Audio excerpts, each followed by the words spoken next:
When Arlene sent her 7-year-old son Justin to visit his father Pierce in Orlando, Pierce eagerly awaited his son's arrival, anticipating the fun they would have together. However, upon the alleged arrival of Justin's flight, Pierce couldn't find his son anywhere. This caused both parents to worry and ultimately realize their shocking mistake. Arlene and her son, Justin, were at Ronald Reagan Washington National Airport in Virginia.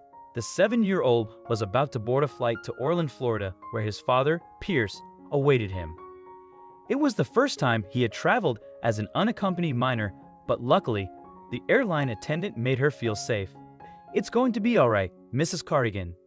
Many minors travel alone around the country, and we should reach your husband in time," she stated.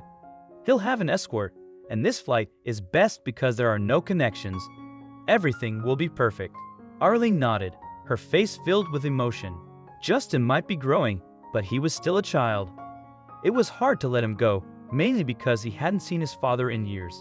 After their bitter divorce, Pierce moved from Virginia to Orlando, Florida, and he was busy most of the time. However, his company had just given him a 2-week vacation, and he invited Justin to come to spend time with him. They were going to the theme parks, so that Arlene couldn't say no. Her son was too excited because he loved everything relating to superheroes and dinosaurs.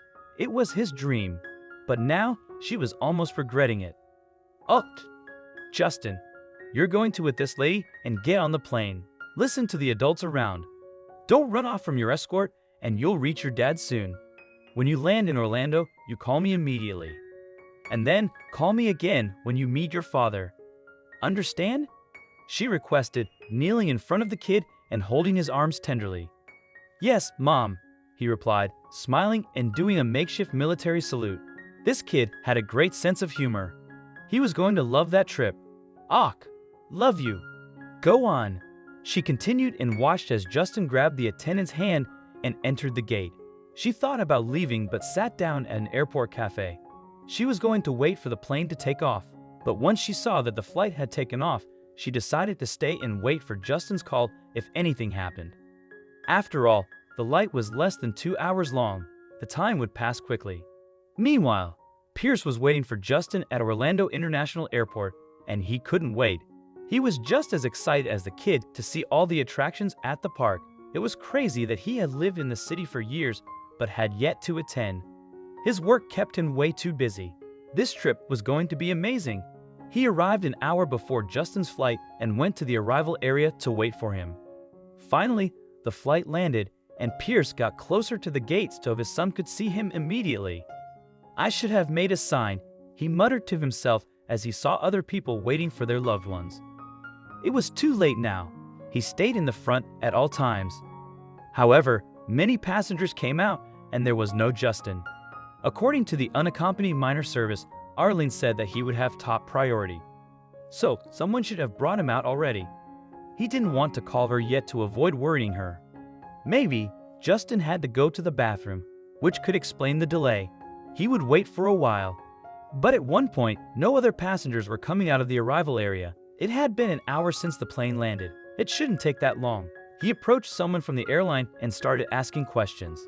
Also, if you've not done so already, please subscribe to our channel and click that notification bell to get inspired by these animal stories every day. Now, back to the story. An attendant came to assist him. "I'm sorry, sir. There was no one by the name of Justin Cardigan on that flight. We have no record of an unaccompanied minor service hired for it either." The attendant shocking Pierce. "That's impossible.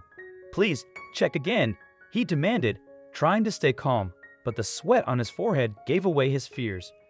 The assistant typed away on her computer, and Pierce's phone rang. It was Arlene. Hopefully, she knew what was going on. "Hello. Hey, Pierce. Why didn't you guys call me when Justin arrived? I told him to call me when the plane landed, and when you met with him," Arlene wondered, and he could tell that she was agitated for some reason. "Arlene, listen. I'm sorry to say this, but Justin has not arrived. An attendant here said that he was not on the flight. I don't understand what's going on," he was forced to reveal, and Arlene yelled in his ear. "No, that's crazy. No. Tell the attendant to check again," she started yelling. "I'm going to talk to someone on my end too. I'm still at the airport." "Och, listen, calm down. Everything will be alright. There must be a mix-up or something, he said, trying to calm his ex-wife because he knew she was prone to hysterics. I'm not calming down. This is our child, Pierce. Talk to you later. She screamed and hung up. Sir, like I said, there was no Justin Cardian on the flight. There's nothing I can do. Are you sure this is the airline? The attendant asked. Yes, it's the only flight that arrived at this time from Virginia. My son was on that flight. My ex-wife just confirmed. Please, help me, miss. He's only 7. Can you call anyone? Should I call the police? Pierce started asking questions rapidly. The attendant sighed and grabbed her phone. Justin, where are you? Why didn't you call me sooner? What's happening? Arlene asked desperately on her phone. Mom, we have been trying to find Dad for hours and he's nowhere. Did you talk to him? The little boy said through the phone. Your father is right at the arrival area. He's just as worried as I am. Please, give the phone to your escort, Arlene requested and demanded an explanation from the woman, who only reiterated what Justin said earlier. There was no Pierce Cardigan anywhere in the airport. She told them to wait until she called again and dialed her ex's number. Pierce, Justin called me and said they've been looking for you for a long time. What's going on? She said, one hand running through her hair in frustration. She knew Justin was safe, but there was no reason why they couldn't find each other. There's no way, Arlene. That's impossible. People here are saying he was not on the flight, Pierce stated.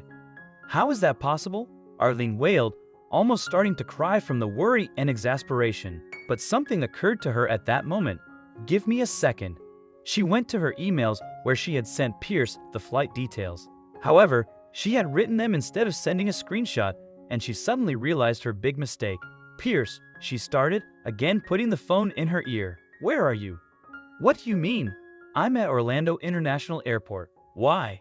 Pierce questioned, confused by her words. But something clicked in his brain at that moment. Justin arrived at Orlando Sanford International Airport. Arlene yelled, and Pierce took off in a run. Jesus! Arlene, why didn't you say that in your email? Most flights got to MCO. He scolded her breathlessly as he ran to his car. I'll be there in 30 minutes. As Pierce was en route to meet his son, Arlene contacted Justin and informed his escort of the situation. They waited anxiously for Pierce's arrival, feeling relieved when less than an hour later, Justin called his mother to let her know he was with his dad and thanked her for her help. He promised to send her pictures of their Disney adventures soon. After hanging up the phone with her son, Arlene took a deep breath, feeling as though she couldn't get enough air in her lungs, before finally making her way to her car.